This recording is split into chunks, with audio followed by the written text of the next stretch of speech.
So, we're live, man, for another episode of Above Average Black Men. I got a very special guest tonight, man. I got so many titles to call him, man. My brother, my friend, he's a pastor. He is just an extraordinary speaker and motivator, man. So, I'm going to welcome to the show, my brother.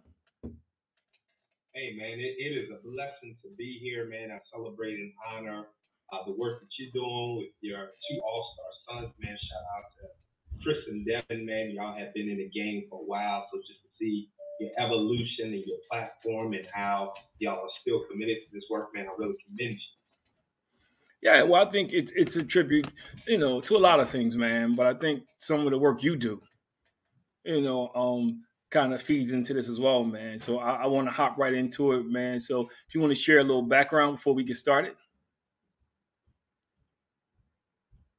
Yeah, well, definitely, and I'll make this abbreviated and not nothing that you may find on the internet or anything like that. But I have the honor of being the senior pastor of the historic Mother African Union Church. It is the oldest incorporated church in America, located in Wilmington, Delaware. So this is coming up on my second year of being the senior pastor of the Mother Church, affectionately known as the Motherland Nation.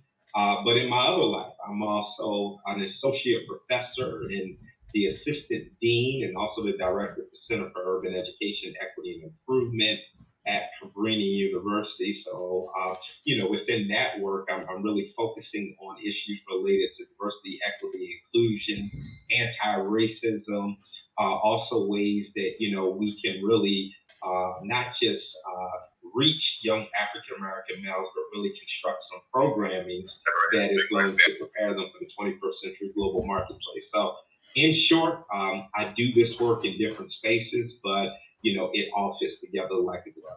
Yeah, it does, man. I mean, that was really in short because there's so much you do, man. So I want to kind of break this up a little bit. And Devin just walked in. Our journey goes way back, bro. I think most people have no idea. And I can truly say I knew you when this journey first started, man. So if you want to just take a few seconds, to talk about your journey, where you started and how you got to where you are now. Yeah, hey, it's like the old sitcom, man, in West Philadelphia, born and raised. And really, I would argue that is my story. For me, people see both sides. And I think it's really where I was raised at 46 and Sansom. And I tell people 2 blocks down with the projects, you don't walk out after 6 p.m. As mom would say, you tuck your chain when you go that way. But then to the right was an area called University City. And, that was homes that was going for $500,000 and, near the University of Pennsylvania. So I think, for me, you're going to get a little bit of street, you're going to get a little bit of scholarship. And, during the time that we met, I just knew that there was more of this community outreach work that I wanted to do. Even though I didn't have the language back then, I didn't know how to get into it. Obviously, I was a little bit raw. I never forget the conversation that you had when you were on one of your documentaries and you interviewed me, and I think I was just talking crazy, and you pulled me to the side afterwards and said, look, you're going to be on television one day. So, that was your way of telling me I have to get my communication skills together. But through the grace of God, through hard work, through my educational journey, through mentors such as yourself, I'm now at the space where I am today, being able to do this work, whether it's in the ministry, whether it's in academia, whether it's in the hood, right? We still do the work in the community, pulling up and really just trying to love on people. But you always had this passion. I remember when you first approached me and we were talking, you just always had this passion, but you just always had this swag before swag was even the word. Before young people was even using it, you did. So I guess my question is, I was along for the journey. So long story short, I keep saying that, you and I were part of something that's still remarkable that I think most churches would love to be able to do today, that we saw like 30,000 kids, man, in 3 years in the Philadelphia school district. and we were teaching a tough message because we were talking about abstinence.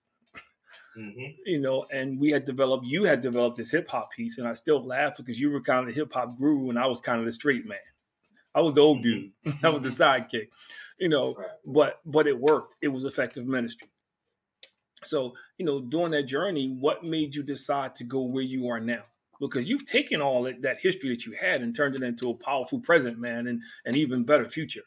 So what made you take it and turn it to what you're doing now? No, I think that's good, man. I actually, going back to those days when we would literally walk into schools, and Devin was so young then, going to community organizations, and honestly, Chris, it was really just like, as people would say, this come to Jesus moment, that it's time for me to have a higher level of influence, understanding that even though we were doing great work, I'm not going to be here forever. You're not going to be here forever.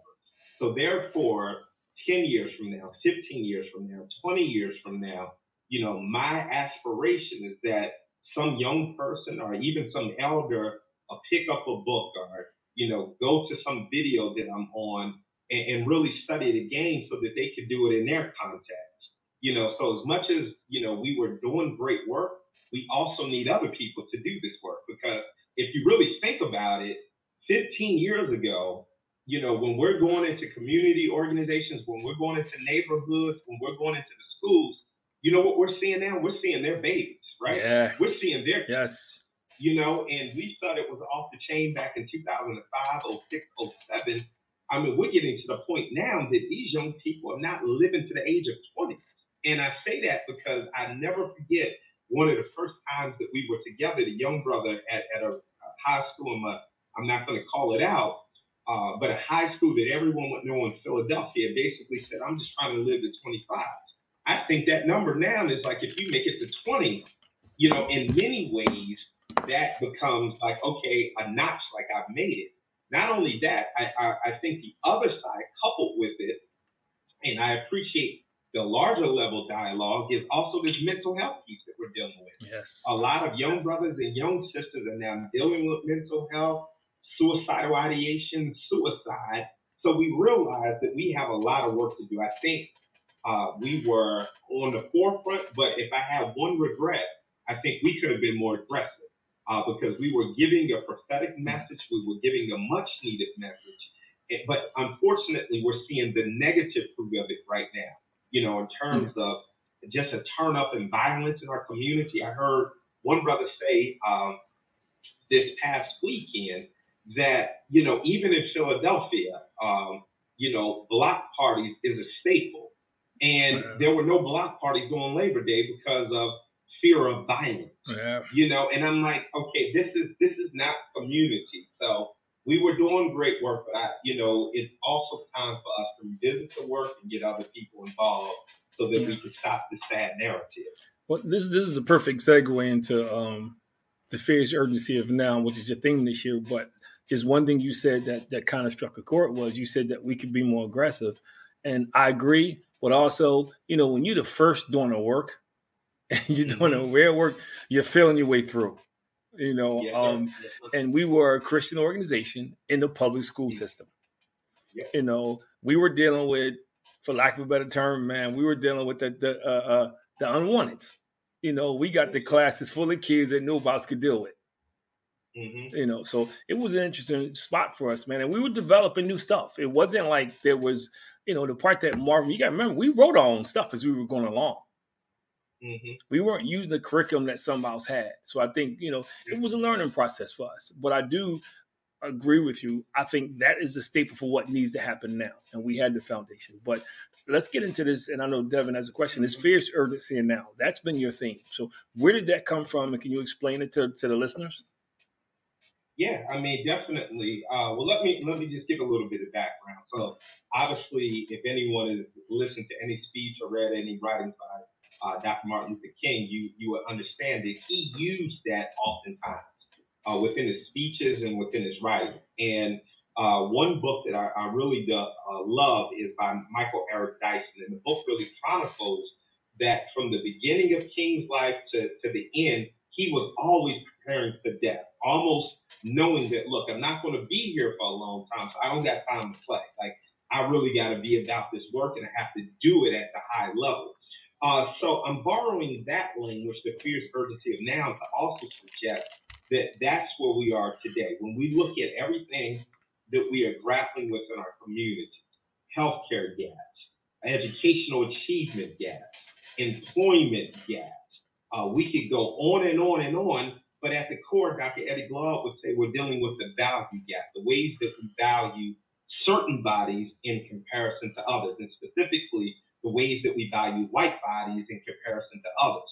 So when we're looking at the current context of the fierce urgency of now, I think it's both from a personal perspective, a professional perspective, obviously a ministry perspective. From a personal perspective, I'm a father, and one of the things that I struggle with is if I'm not around, if Rayon's caretakers are not around, will she be able to swim in this current context, right? That's super important to me. Understanding everything that's going on, trying to shield her from certain things, but at the same time, you can't keep her green, right? I think one of the things that we brought to the table is that you're from North Philly, I'm from West Philly. So, we're not trying to go in there like we're Superman, but we know the game too. We understand, okay, all right, if you want to play us a little bit, we can go that route too.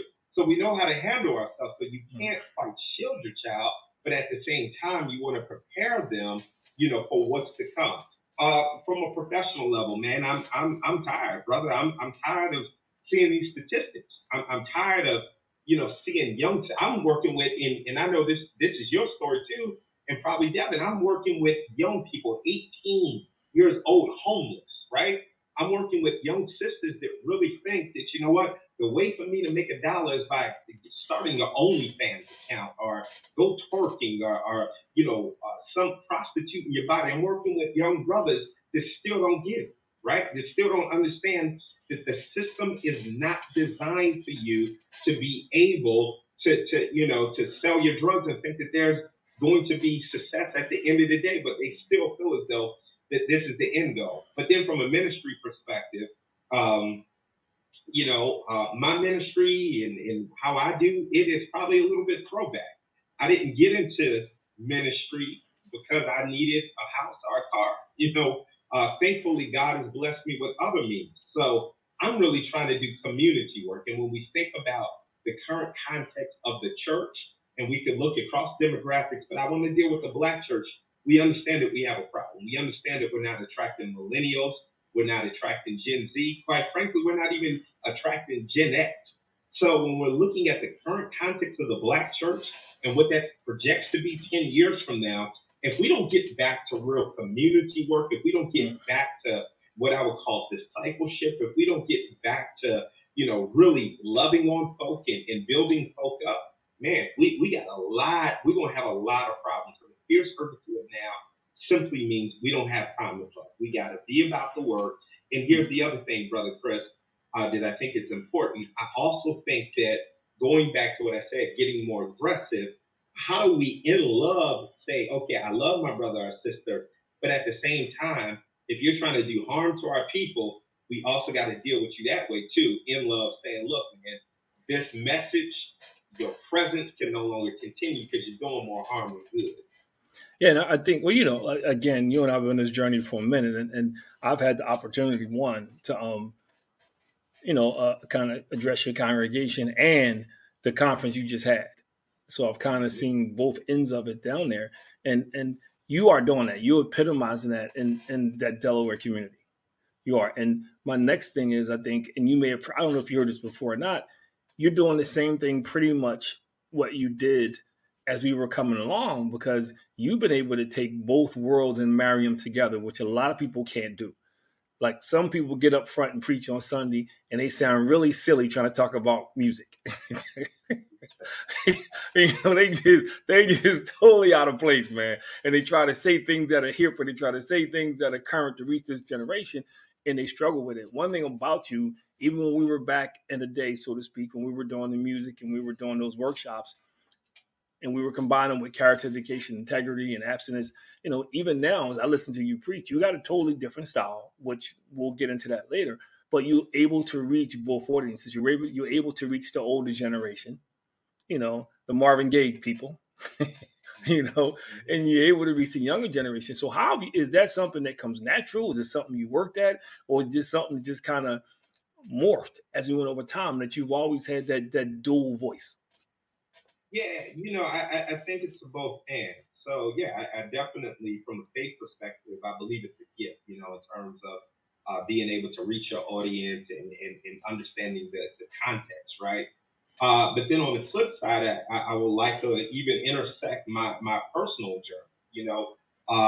I was raised by, not a deacon or a preacher. I was raised by a father from South Philly that was pretty hard. So, really early on in my life, as early as 5, he would have me with older guys, and I'm just in the back seat, just listening to conversations. They're taking me to AC to the casino. I can't even get on the casino floor, but I got an hour and a half trip with them to AC, and I'm hearing what they're talking about. So you kind of soak that in. But then when I come back home, I'm dealing with my friends and I understand what's going on outside. So yeah, I think, I'm really comfortable in both worlds. I say, the Motown generation, Def Jam generation. We also now got, what I would call the streaming generation, where, we're trying to reach them. And I think that's important, and I think the other piece too, and we don't hear this a lot with ministry, right? Everybody, it's just like playing ball, right? There is a season for everything. Yeah. And, for everybody, Father Time is going to catch up. So for me, I realized that this is my season, but I also understand that I'm preparing for that next voice that could be the one that's able to, as you said, connect generations. Sometimes we stay a little bit too long, and that's when I believe it gets really bad, where people start to tune you out or you don't understand what's going on. So I think that right now is the perfect time for me to be able to, as you said, be in the community, but at the same time, a week ago I had the governor, with me. And I had meetings with the mayor. I had folks that you would see on CNN just in the present. So right now I'm able to reach both parties, but I also understand I'm preparing folks to be able to take my place when it's time for me to check out the game. Well, I want to give a shout out to a good friend of ours, my mentor, one of my mentors, Ted Josie, who's checking us out on Facebook, man. Ted, we appreciate you, man. So I guess when I put your picture up, he couldn't resist, Ron. He had to, I gotta check it out, man. Good to have you on, brother. Now that I actually have the both of you here, I was always curious, and maybe I missed this part, but where did the idea of hype actually come from?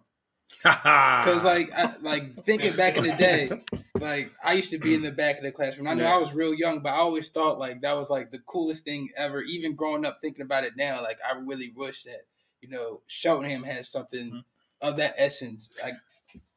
Well, it was a combination of things. I don't think I've ever told Ron this. We used to do these workshops. We developed this, and it was by accident. When we used to go and do these workshops, Ron would tap with the music, the hip-hop portion and things of that nature, and I was kind of the street person. I would talk about the character education, the kind of, adult version of it, so to speak. And it was funny because Ron used to use this word hype all the time.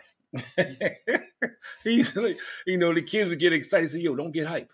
He used to say that all the time. I don't know if you remember that. That was one of the things you used to say all the time. And the kids used to react to yo, I got to come up. I can do this. So, but then I had to figure out what it meant. So I came with helping you prepare effectively.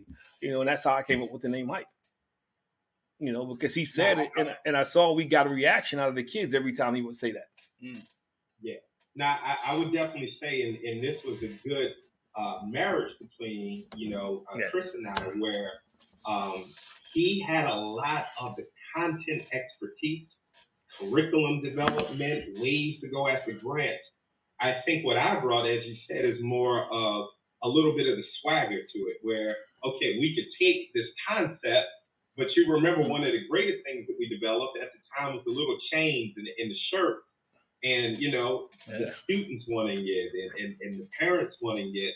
So I think that, I was able to add a little bit of style to it, and it worked. I mean, we, there's so many great success stories, but, one just sticks out to me where we had one team go into a particular school, you know what I'm talking about, and within 2 days, the school was trying to kick them out, and then 2 of us came in, and the rest is history, so I think we were able to get it from, they're looking at Chris as like, okay, this is my father, this is my uncle, he has wisdom, he knows the game. For myself, I'm like big bro, someone that they can look up to, and they saw us working together.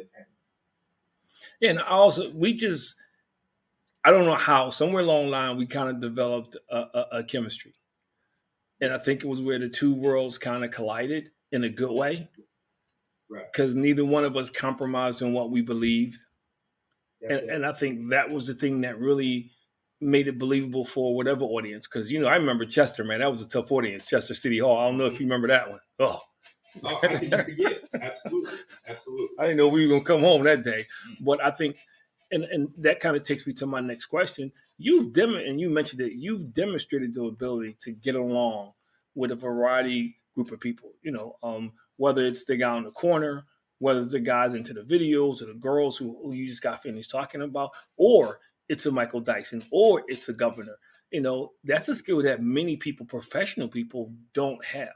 So how are you able to, to manifest that and work on that and kind of get it down to a science? Because I've seen you in both settings. And I've known you for a long time, so I saw the growth. But how were you able to hone that skill?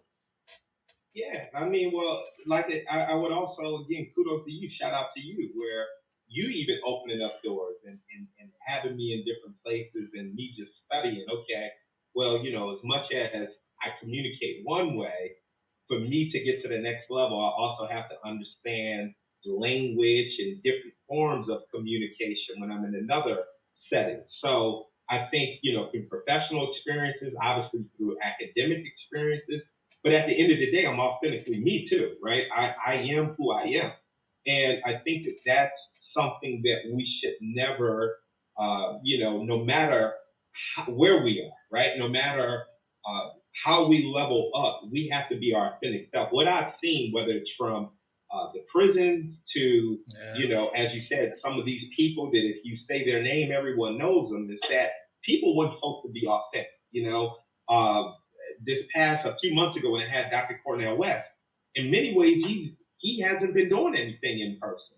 But what made him leave his spot, and I'm not going to share where he lives, but on the West Coast, to come fly over to Philadelphia was like, man, I really love what you're doing. I feel what you're doing. And I think that people have to sense that level of authenticity, that, you mean what you say, there's a passion behind it. But at the same time, if I'm in a room with the governor or whoever, I understand what's going on. I can speak that language. I can speak the work that I'm doing. But also when when I'm in Wilmington, even though wasn't born and raised in Wilmington, Wilmington is like Philly. It's like Baltimore. So because I'm from West Philadelphia and I lived in certain contexts, I can relate. And I feel as though, I could give these young guys a little bit of hope that, I've been in a situation. Here's how I maneuvered. I'm not trying to preach to you. I'm just trying to give you a template that can, kind of help your life. But at the end of the day, too, you got to start not with beating them down. It's how do I love them? How do I show you authentic love, that I'm genuine and I care about your well-being? And I think it just goes back to authenticity and people knowing that you really care about. And this is the perfect segue to the next thing I want to talk about is one thing that I do that I kind of admire about you is your ability to talk about the contribution of African Americans to the Bible without it becoming racially motivated, without it becoming us versus them. And in this day and age, that's a rare trait. That's a rare thing, man. And like the two brothers from Islam that decided to drop it on our workshop, on Saturday, you've been really good at that. And I know in ministry, that's tough, man. I know in ministry it's tough because some of us either go too far one way, too far the other way. So if you want to speak about that for a second, because we're gonna do the thing with Unspoken, which kind of talks about what we're leading into. But if you want to talk about that for a second, how do you balance that? How do you make that work? And where does that come from? Because again, that's rare. And I know you and I have discussed before where even some people in the cloth don't appreciate your style. No, they don't. And so I think it's a little bit of, you also have to understand, and this is where I believe my congregation really, enjoy the message and the style that I bring. You also have to understand, it's not like I was a church-going kid, right? And not to say I've never been to church. Of course, I've been to church. I was baptized, but you kind of do it just because that's what mom says. But the truth is that high school, maybe 3-4 times I went, and I don't have these stories of vacation Bible school and everything. I tell people the first youth Sunday I went to was the one I preached, right? So that was the first youth Sunday I went to is the one I preached, in my mid-20s. So for me, when I knew that, there was this void in my life, a spiritual void, I knew that I didn't want to play around, right? And, as we say that, the Lord brings you back to himself, but he also keeps you, who you are in terms of someone that has always been, pro-Black. I have great pride in who we are. I don't know if it was a form of punishment, but what my mother would do at the time, when I was getting out of line or she thought I was idle, she would have me read the Negro Encyclopedia. Devin, you don't know nothing about that. I do not. The Negro, the Negro Encyclopedia probably, at the time was in every Black home. So I would literally have to look at the pictures and I would be drawn to certain images, people hanging from trees. I've seen Dr. Martin Luther King's funeral in the Negro Encyclopedia. So that, really developed like this great curiosity in terms of who we are and not just looking at it from a deficit perspective, but also our excellence, right? So then when you merge, this racial pride with the Bible, you want to go deeper in terms of, what is the Black presence in the Bible? So being able to hear from people that merge the two, Dr. Alan Weller's one, I got to give a shout out to him. Yeah. He would merge the two. Jeremiah Wright, I know I shouldn't say his name. He's another. Dr. Freddie Haynes, so many that really opened up my eyes that, we played the seminal role in this message that some people would argue is the white man's message, right? We know that whether that's the Nation of Islam or others, that's how they're able to attract a lot of young guys that look like us. They would say, this Christianity is the white man's religion. And I would argue with anyone, like, nah, that's not the case. You don't want to debate me on that. So being able to understand that there's a seminal Black presence in the Bible and God has used us historically, he's using us today, I think is something that is also, relatable to where we are, where people are saying, I want faith, but I don't want a watered down faith. I don't want a white man's faith. I want a faith that speaks to me, a faith that really deals with what I'm currently dealing with and that can also provide me models. Well, and that's, I can't wait until we do this, this panel discussion on unspoken, because it digs deep into that. It talks about how the first church was actually in Ethiopia. It was way before Constantine. Everybody thinks Constantine was beginning the Christianity. They think it got beat into us, which is not true. And I asked a brother the other day, like, how are you singing, old Negro spiritual Christian songs on a boat coming over here when you didn't get it until slavery? So we've had those discussions. And even if you look at the original rivers in the Bible in Genesis, they're in Africa. So I'm not going to keep going further, but I've had this conversation too. And I can't wait until we do this movie show on Unspoken, because, we got a bunch of projects, but that's one I'm really excited about. You got a question? I know that. You was just teaching me some information today. Yeah. Now, I know earlier in the conversation you guys were having, I heard the word aggressive, and I was just curious, like, what you guys have done to have been more aggressive? Is like different tactics, different what is it called? Different like project organizations, different like what would you guys have done a bit more aggressive? I'll let Dr. Whitaker go first. Let me jump in real quick, Devin, and I think that's a really rich question. So shout out to the organization that we was with, but we also, Chris, got to keep it all the way 100. We were doing this great urban ministry work, this work for our community, but we were funded by conservative Christians. Yes. I could stop right there.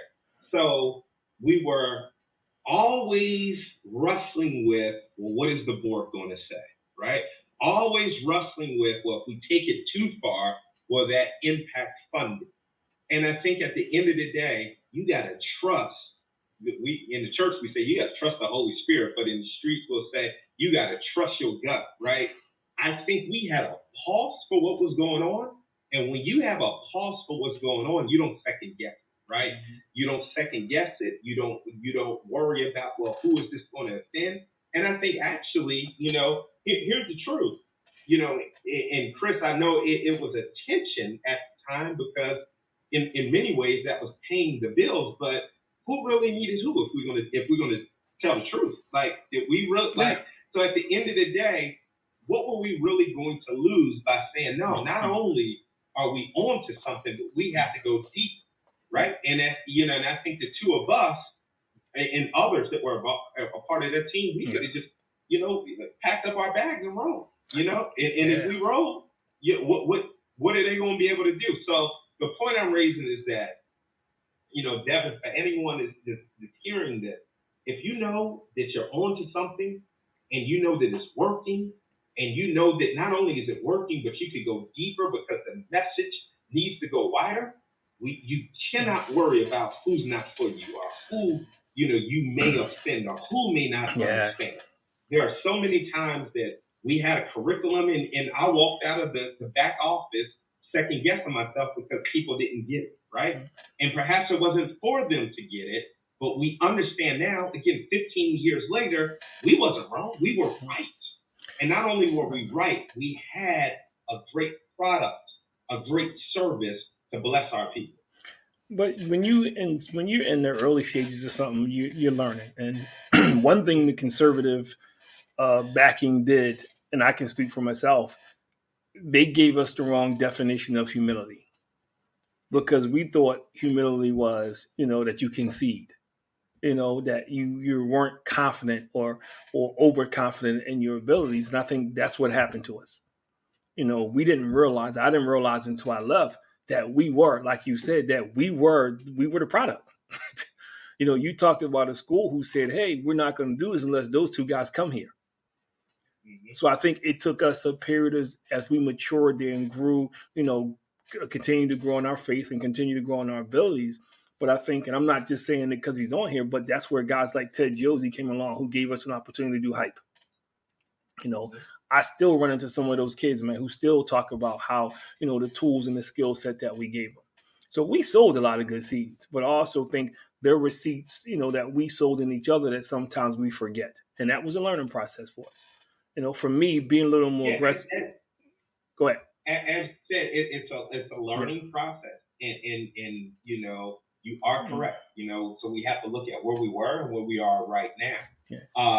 So we're thankful for the opportunity, but one thing I love about this generation, Devin, for those young brothers and sisters that are making things happen, they're not waiting for someone to validate them. They're saying, look, we're going to come together. We're going to do this entrepreneurship. Even someone like a LeBron James who, they try to demonize because he's saying, look, I am the product. Yeah. I'm going to put my team on. I'm going to put my guys on, and we're going to do great business. So I love that mindset where they're betting on themselves. And I think for us, Chris, as you said, it's a learning process, but, who knows what could have been if we would have also had that mentality after we learned a little bit, from them and went through the trials, how far that thing could have went. Yeah, I agree. But, I believe in God's timing. I really do. And, I'm older now, so, you can call me cocky, arrogant, whatever you want to call me, man. I know my stuff. I'll say that now. I'll wear that medal, proudly. But I think I look back at what we did, and I look back the journey we took. I look at our relationship, and Alonzo, is not here, but I look at the three of us, and I look at where we all ended up at. And that was nothing but God. To say that I had a part of, mentoring and working with you and Alonzo, you guys are both pastors leading flocks, man. So I think everything that happened to us, we kind of could have spun a little differently. But I always say if we did something different, we may not be where we are now. That's true. And that's how I look at it. I think everything that we did the way God orchestrated it, and it got us to where we are now. I look at you now, and you're a great orator. I look at you now, man. You bring people together. You talked about our first meeting when we were talking about how to talk. You mastered it, bro. The seed you're sowing, man, is going to, me, legacy was my thing. I always talked about legacy, and the same thing with Alonzo. Shout out to Pastor Alonzo Johnson. You guys are sowing seeds, man. It's going to outlive you. And that's the result of what we went through, what we liked, what we didn't like, the challenges we had in relationships, but I look at it, man, and, I'm living my best life, man. I got no complaints, bro. I got no complaints, man. I am. And I think as a result of everything we went through, it prepared me for this moment. It did. Those challenges we had with those conservatives are the same challenges we have now, that I could do that workshop with two brothers from Islam, and then we could have a dialogue and nobody got offended. And I didn't compromise what I believe. That's right.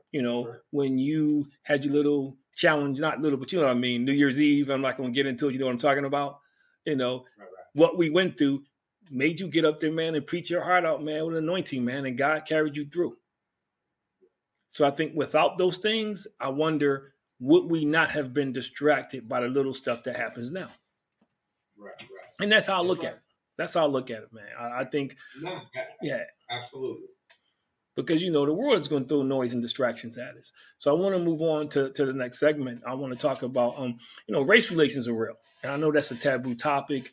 I was at a multicultural church, and we failed miserably at tackling this topic. So how do we tackle this topic now, even in church? How do we, without it being us versus them? This is not about, and this is one thing I liked about Unspoken, it's not about Jesus being white or black. It's about Jesus and the Bible being authentic by talking about the contributions of African Americans, the Ethiopian church, the eunuch, and all the different people, that appeared in the Bible that were people of color. So how do you navigate that? Because I want to, we're finishing up, because racism is real, and a lot of kids don't come to church. A lot of young people don't come to church because of that. And you said it earlier, because they'll tell me it's brainwashed. It's the white man's religion, So how do we, and before I turn it over to you, I believe that's one of the key contributors to the violence and stuff we have, because we got America's suffering from identity crisis right now. That's it. Yeah, no, I appreciate the question. So it's funny that you're asking me this question, because earlier I had a consultation session with an organization in Philly that is trying to go deeper with their DEI and racism goals. And they kind of posed the same question. And I said, look, in my time of doing this work, one of the things that I think is super important is that you always try to assume goodwill, right? As hard as it is, you want to assume goodwill. And why am I saying that? I'm saying that because so often we start at what divides us, black versus white, Democrat, Republican. But if we're really going to be true to dialogue, Paulo Freire would argue that we have to start at the place of connection. What connects us instead of what divides us, if we're going to be true to dialogue. So I think that that's super important. And in any context, I think that that's important in marital relationships and relationships with your children, organizational relationships. Before we get into this courageous conversation, this much needed conversation, what connects us? Because then that becomes the place that we could say that, you know what, we may disagree, but we agree here. And that's what matters. So you want to assume even within Christianity, we can go back to the core teachings of love, that I love your neighbor as yourself, and try to do as Jesus would tell us to do. But after the place of connection, we also have to deal with truth, right? I read a Bible that says that, you know what, you have to speak truth. I read a Bible that says I am the way, the truth, and the life. So to me, we're not going to get to the life without dealing with the truth. Currently, I'm writing the book, and I'm excited about the book. It's going to be released next year. And the title of the book is Put Some Respect on My Name, Advocating for Culturally Reverent Pedagogy for Black Males. And the argument in the book is this, that Black males have always been disrespected and devalued within a U.S. context. We can even look at that within a global context. So a lot of things that we're currently dealing with, policies, programs, for this particular population that we would say is not working or has not worked, to me at the core is because we never respected the Black male body. And obviously, shout out to Black sisters too. I would argue the same is for Black sisters, but I'm writing from the perspective of Black males. We have to be truthful about that. We cannot run away from that. We cannot run away from what Dr. Eddie Glaude would argue about the value gap. We cannot run away from what W.E.B. Du Bois would talk about, in terms of how, we feel as though we're the problem. How does it feel to be the problem? So some of our most seminal thinkers, whether those are public intellectuals or even prophetic Black preachers, we have been saying this for countless years. And for those of us who are doing this work now, no matter what the rhetoric is around critical race theory, which I laugh because most folks don't have a clue what critical race theory is, where critical race theory emerged, the seminal arguments of critical race theory. No matter what the propaganda is around CRT or equity or anti-racism, we have to speak truth. We have to deal with the truth that has caused this toxic residue for centuries now. But this is from my personal opinion and from my personal observation. I think until you admit there's a problem, there can be no truth. That's right. Until you sit down and say, I really have an issue, how do you get to the truth? And I think that's part of what we deal with today, because even in the church, and that's not a discussion that we have. We're not talking about, race in the church, not in the sense of white Jesus versus Black Jesus, but to your why we can't get along. One Bible, one church, one Jesus. We can't. But even there, and not to interrupt, you can stop there. And you know why? Chris Pender, look at Devin Pender, look at Ron Whitaker, college-educated Black males. See, I told you that, we made progress. So they'll try to frame progress because you now have 3 educated Black males that are talking, live in the suburbs, drive particular cars as if we have arrived, not understanding that is not the story for the majority of individuals who may look like us. But even if we're dealing with us, right, let's talk about it from a financial standpoint. Even with the work that we're putting in, what we know from countless years of research is that we're still not earning at the same wages as our white male counterparts. We still know that there are profound pay gaps, in terms of an individual who may be an African-American male engineer in comparison to a white engineer. Just yesterday, there was a study released in terms of Black medical doctors that they're earning at average $20,000 to $25,000 less than their white male counterparts. So even for some of us who have the degrees, have the titles, we're still dealing with racism. We're still dealing with systemic inequities. And that's something not only that we cannot run from, but there are a plethora of research articles and reports that will illuminate the claim that I just made. But we also have to do a better job of letting people, like I tell people point blank, the people will come to me and says, you're the exception. I'm not the exception. So you don't know my story. You just see my current situation. You don't know when I had to buy sneakers for my kids from Payless. You don't know when the things that my wife and I went through, the struggles that we went through to get to where we are now. It was indeed a journey. So a lot of those people that we're talking about have not been blessed or fortunate enough to have the opportunities to get to that second half of the journey. And I think guys like us, like we just did, we got to continue to tell the story that we weren't born like this. We didn't get special privileges, that we worked. We went through some stuff to get here. But I think, to your point, how do you suggest we have those conversations? And you may not have thought about it. I think about it all the time. How do you suggest we start to have those conversations about race within the body of? Let's start within the body of Christ first. Yeah, I think, and let me say this: it's complex, right? Because we're all over the place. So not only is it hard to have these conversations with our white friends and white colleagues, but sometimes it's hard for us to have these conversations. Oh yeah, because we are dealing with, and this was E. Franklin Fraser's work back in the 1950s. He wrote this book, this titled The Black Bougies. Y'all can Google it. But he's talking about even in the 1950s, you had a group of educated and quote unquote sophisticated African Americans that felt, you know what? All of that slavery, that's not my story. Look at us. Look where we live right now.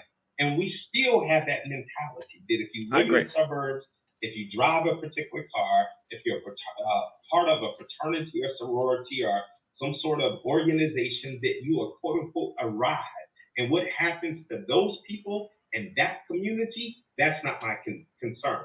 Well, here's the truth that we have to really get to. And I'm starting first within our community, as Dr. King would say, whatever affects one, you know this, Chris, whatever affects one directly affects us all indirectly. Right? Let me add a little bit of theory to it. Every system is perfectly designed to deliver the results it produces. So I would argue how racism even functions is that it wants to cause division within our own communities. Yeah. Right? It wants to cause division in terms of who, quote unquote, made it and who's still there.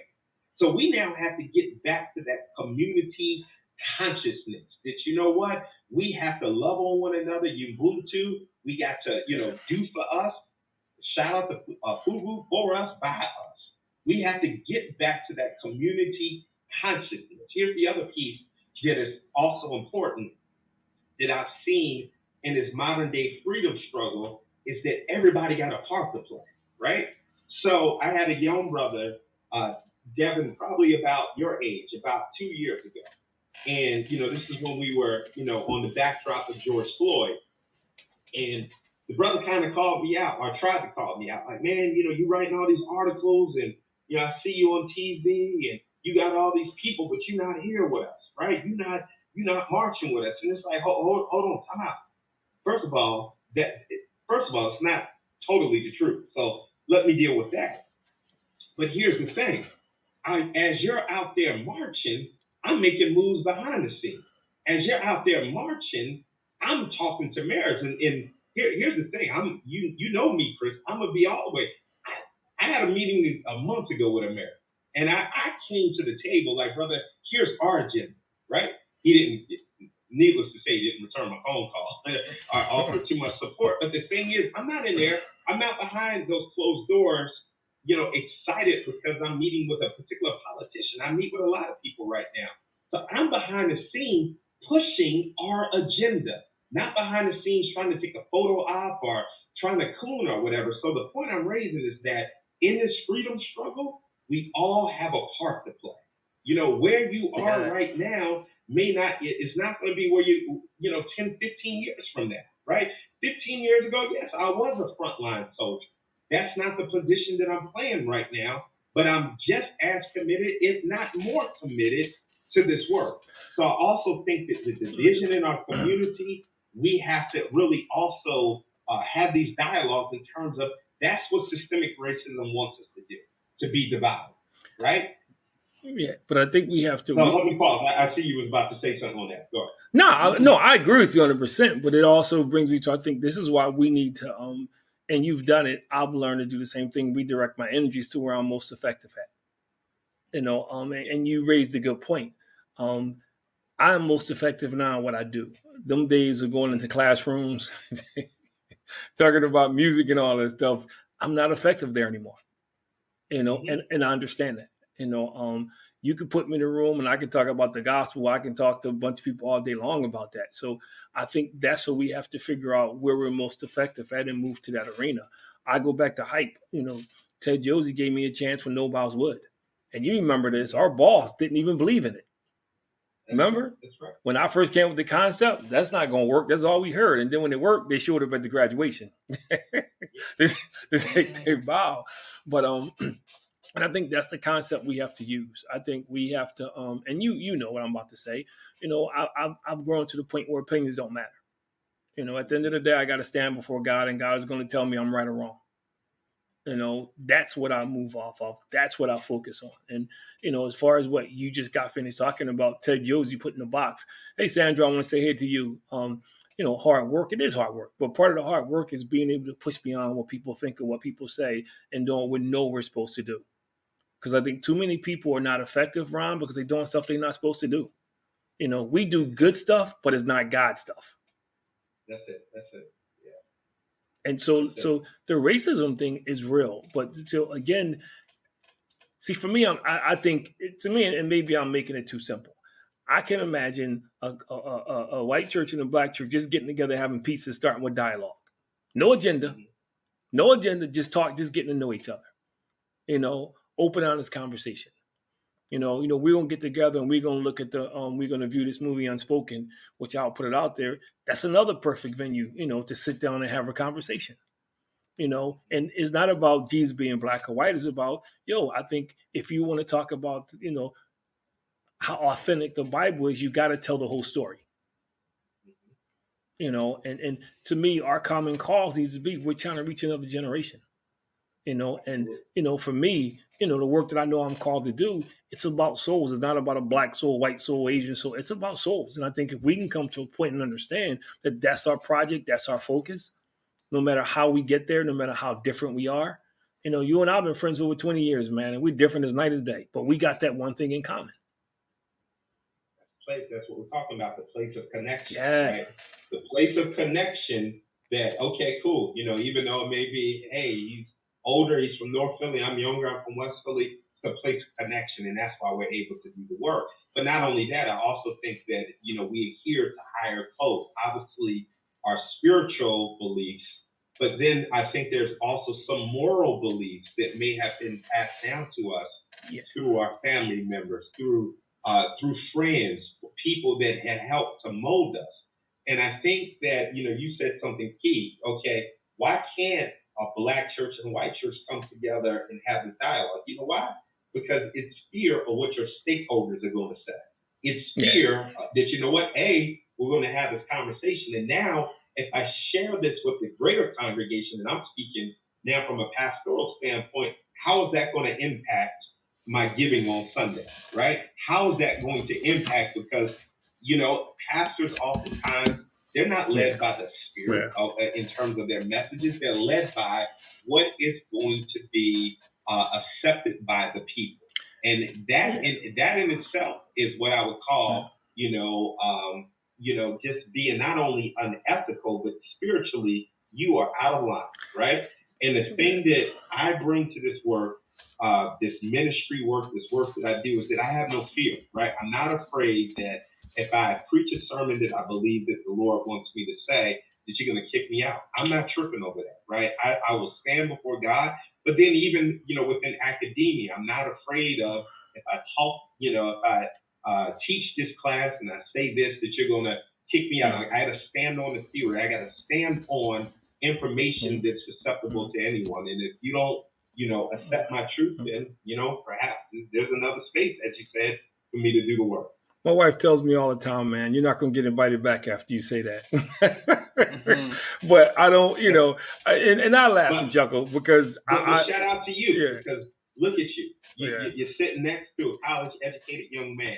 You got another young male that is in Baltimore doing great work, being promoted. You have a daughter. You have another son. So shout out to you. Look at the fruit of your work.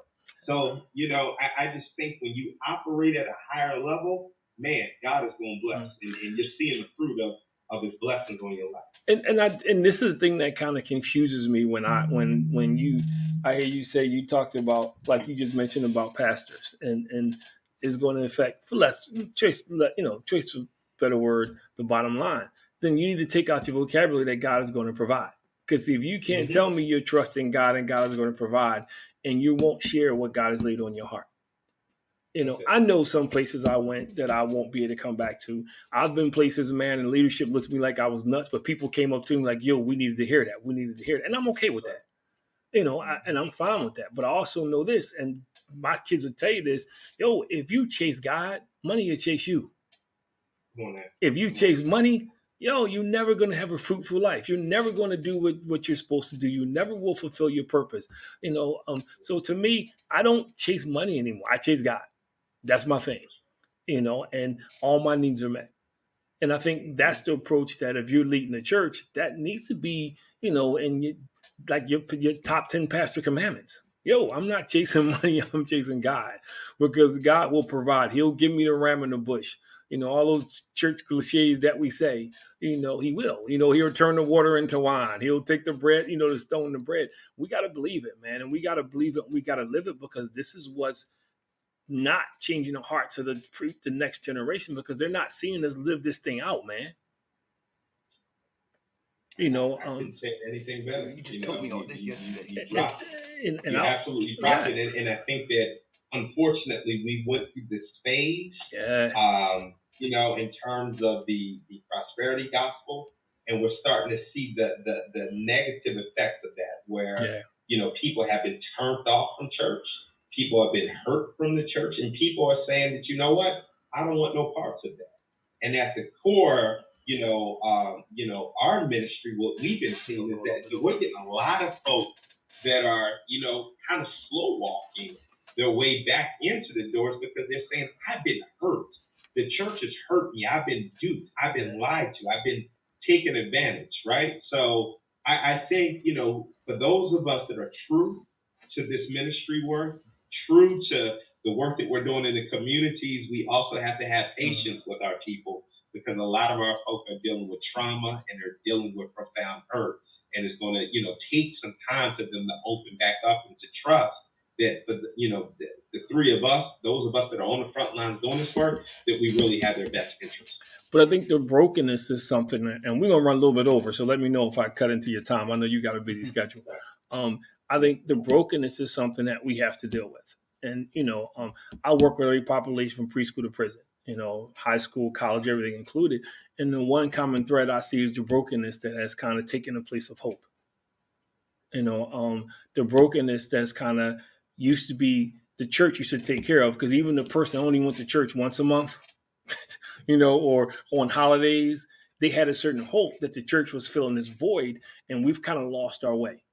We seem to no longer fill the void. Like when I'm in a room with a bunch of young people, they're really troubled that church is not talking about race. The church is not talking about voters' rights. The church is not talking about, equity. Those things are not being talked about on Sunday, and that disturbs them. So what are your feeling and thoughts on that? Yeah, no, I think, what you're saying is what I deal with week in and week out. Where people are saying, I need to hear something different because of what I'm going through. Like, I think we forget that we're still living in a pandemic. I think that we're forgetting that, we're still dealing with the effects of that, possibly another recession. We're still dealing with not only 2020, where people would, call out the Breonna Tellers and the Ahmaud Arbery's and obviously the George Floyd's, but we've been dealing with over 400 years of this, right? So as you said, we are dealing with folks that are going through their own trauma, dealing with brokenness, and they're looking for a space that will speak life to them, but also speak truth. That, you know what? I understand what's going on, but yet here's some good news.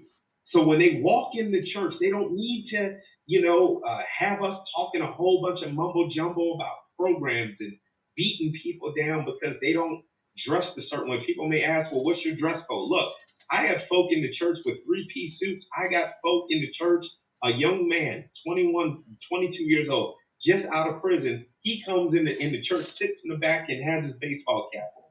But you know what? I'm happy he's there.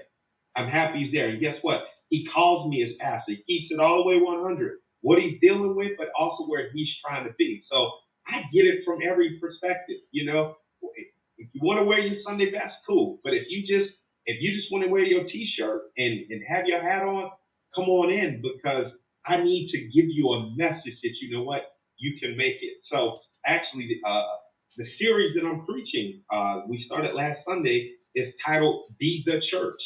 And the reason that we're dealing with this series, Be the Church, because the fundamental argument is this: because we're not behaving like the church, the biblical church. We're behaving very childish, we're really cold, and we're contradicting the core message. That's the fundamental argument. But we have to get back to being the church. Shameless plug for Sunday's message. Sunday's message is titled this: Ratchet Religious Folk. What does that mean? I'm just curious. I know what it means. You gotta tune in Sunday. But I think the parable of the Good Samaritan. But there's a certain, and my wife gets me about using this term, but you know what I mean. There's a certain ignorance in church now that we think the church is the building and we forget it's the people. We think the church is the structures that we meet in, and we meet on Sunday, and church begins when we have praise and worship, and it ends, when a benediction happens on Sunday. Therefore you see what you see from Christians Monday to Saturday. So I think that's part of the problem when I get into these conversations. See, for me, my biggest concern is especially as I get older, is if I don't get that well done, my good and faithful servant at the end of the day, with no buts. With no buts. So I try to live every day, and my kids will tell you this, man. I try to glorify God every day in everything I do and everything I say. I don't, they're shaking their head. Some days I come up short, but that's the goal. And I realize that more people are going to see me and hear me than is going to walk into a church because of what I do. I got 45 clients now, man, that's in the rehab, that's in various stages of rehab, who they don't go to church. They haven't been to church. So for them, I am the church. When I talk about grace and mercy and the love of God, they go by me. That's right. And I think we've forgotten that. I think we've forgotten that we should be walking, breathing, living vessels of Christ in everything we do. Because for some of us, more, as much as we read the Bible, people should be able to look at us and read the Bible in us. That's it. That's the key thing. And I think that's the key. And I think that's the disconnect, because you heard when I was talking to the brothers of Islam, we can't get along as a church, right? I sing Amazing Grace at a B flat, you sing at a C minus, so we can't get together. So those are the things that I see when I talk to young people. That's that struggle. Now I tell them, church is not about that. You got to find your place. It's about an intimate one-on-one relationship with Jesus Christ, your Lord and Savior. Yeah, you got to find your congregation and get plugged into.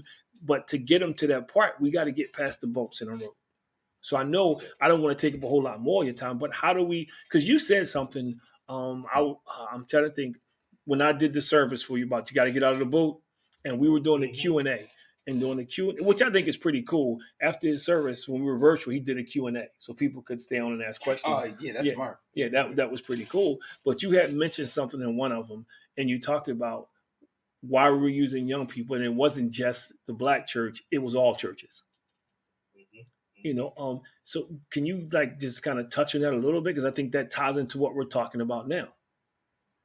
Yeah, definitely. So when you're talking, so. Going back, are you? I'm thinking of a few months ago when I gave the analogy of what the civil rights movement and how King would use young people. Is that what you're alluding to? Yeah, and because people, I guess people were talking about the prior Sunday, and I missed it. They must have been talking about young people not coming to church. Why young people are not coming to church and youth ministries. And, they kept talking about the Black church. And you made a point that all churches, that you were having conversations with all churches. No, all churches, yeah. Right. When we look at the data, and this is giving you the best data, Pew Research Center, Gallup Research Center, what we find is that all churches, we're seeing a decline in church membership. But when we look at demographics, particularly amongst millennials, Gen Z, they're not coming. White church is actually going worse than the Black church, right? But obviously, I don't want to suggest that we're at a high level. But one of the biggest problems that we have is this: we tell young people to sit down and shut up and wait your turn, right? And here's the thing: you got Devin, you got Chris, who you're co-hosting with. Both of them are college educated.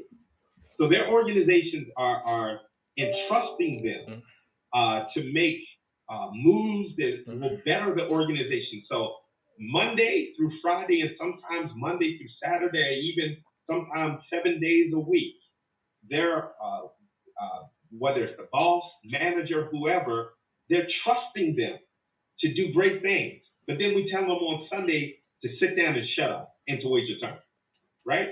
Opposed to, you know what? You got have to get involved. And we're not waiting 3, 4, 5 years for you to get involved. Obviously, we have a process, but after that process, we got to put you to work. Last week, for example, we got this young brother, 12 years old, man. He's built like a linebacker. Shows up at church each week. And I said, to some of my guys that's with me, I say this, like, look, we got to get him. He has to do something. So now he's upstairs. He's helping with our AD ministry, operating, those big screens that we have in the church, because we're saying we got to put you to work.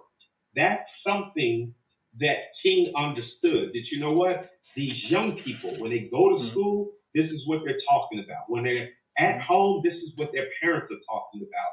When they're walking down the street to catch their school bus, guess what? They're understanding that there are inequities within this space. So they're cognizant of what's going on, but yet we want them just to be on the sidelines and do nothing. They say, no, we got to put them to work.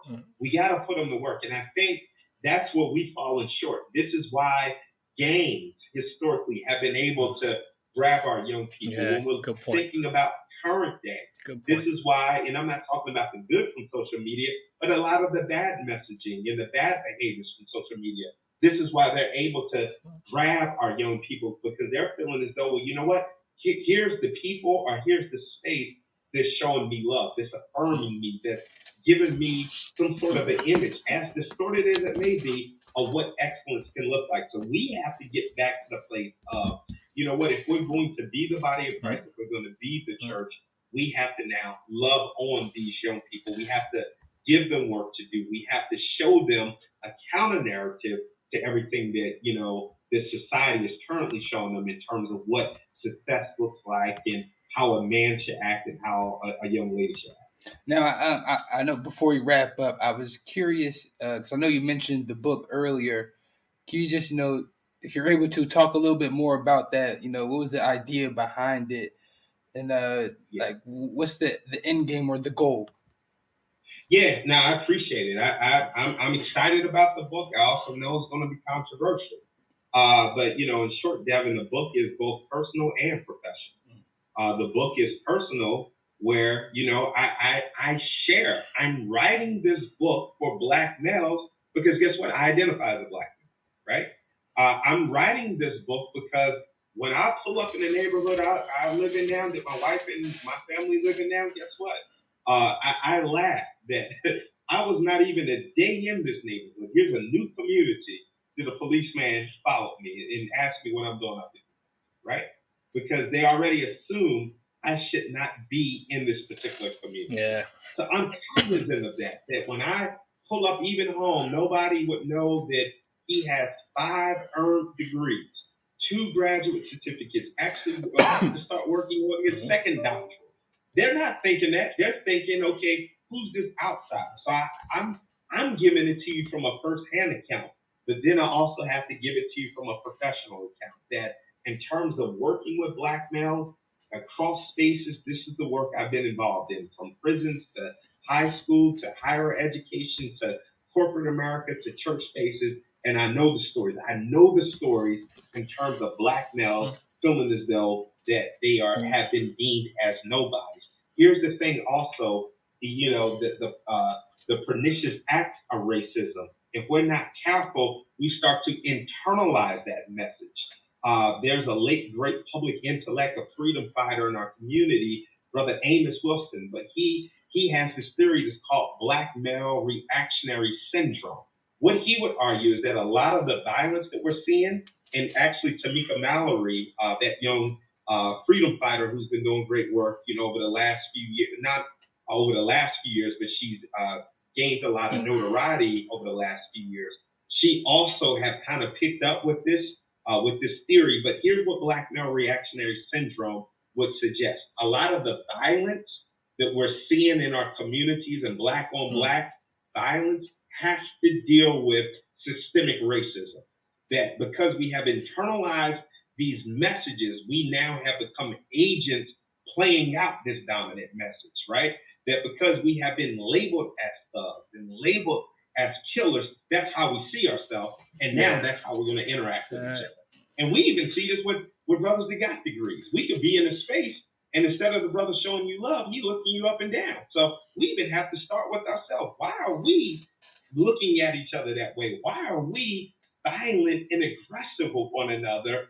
And it has to go back to, okay, how are we internalizing these messages about manhood, specifically Black manhood, how we feel about ourselves and how we feel, in terms of for those that may look like us. So a lot of work to do. It's going to be hard hitting, but I have to, tell my story, but I also have to deal with it from a truthful, historical, and contemporary perspective. So is a man thinking, so is he, man. We just talked about that last week. We talked about how you can take a person and give him money, change his address, but if you don't change his mindset, man, you get the same results. Oh, man. You get the same results, man. So I'm not going to keep you longer, bro. I greatly appreciate this, man. I know how valuable your time is. But there's a couple things. One, I want to say thank you publicly because, Dr. Pastor Ron Whitaker is going to host us at Cabrini on September 17th for our second annual SOS, Save Our Sons, I Choose Life Conference. For more information, hit me up on the website, www.familiescommunity.org, www.familiescommunity.org. We service in the ages 14 to 18. It's going to be a great day for the workshops. I'm pretty sure our gracious host, Dr. Pastor Whitaker, is going to drop in on us and say, hey, what's going on? So you get a chance to see him. Maybe you can ask some questions, take some photos, but it's going to be a great day. We got some great workshops lined up. We got one that's, it's time for an autopsy, and he's going to be talking about examining yourself. We got another one that's going to be going on, man. Just don't survive, live.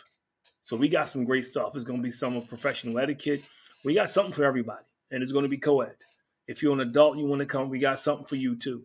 I want to acknowledge Bishop Coleman, who's on here too, man. Appreciate you, bro. Got to get you on here too. And a couple other people on there, Bonnie Scott and down the line. Bishop Coleman, Bishop, appreciate you. Yeah, we definitely got to get you on, man. And both of us are products of freedom. We came out of Freedom Christian Bible Fellowship. So again, that's what happens when you sow seeds, and you sow the right kind of seeds. But bro, give my shout out to the family. We'll do. And like I said, we'll talk offline. Yeah. Looking forward to the follow-up. But like I said, September the 17th, it's going to be exciting. But best to you, best to, Brother Chris, Devin, y'all keep doing what you're doing. And look, man, let's continue to push the conversation. Yeah, Chris says, he wanted to be here, but he got tied up, like I said, in Baltimore. But I definitely want to say, and we got this thing Unspoken. So don't forget to give me the October date, man. Unspoken is a movie. I got you. I'll text you. We're going to make it happen. Right. And like I said, I'll even try to get some of our brothers down. Yeah, because it's going to be a brunch. It's going to be a nice little brunch, man. And we're going to look at the film Unspoken. It's on Amazon Prime. And it's not about white Jesus, black Jesus. It debunks the theory that there's no African Americans in the Bible. And it's fact-based. It's not somebody's opinion. It's some scholars, who contributed to this, and it's fact-based. And I'm just excited about it, man. And a lot of stuff we do together, man. I just want to say I'm just humbled and gracious, man, to be able to serve with both you and Alonzo. Serve both of you guys, man. I appreciate you, and let's continue to work. And a lot of great things in store, not just for 22, but I already got some things lined up for 23 I want you to be a part of. Man, I still believe I can take over the world, man. People think I'm crazy when I say that, man. One person at a time. One person at a time. Thank y'all for having me tonight. All right, bro. Peace, man. Take it out. All right. Another great episode of Accentuate the Positive. We greatly appreciate you guys, man. Our special guest, Dr. Pastor Ron Whitaker. You can check this out on Podbean Live. You can check out on Spotify. You on Instagram. What else I forget what else we on. Twitter, There's Facebook, so many stuff I can't follow, subscribe, share, all that good stuff. All right. Great. Appreciate you guys. Another great episode. We will see you next week. Peace.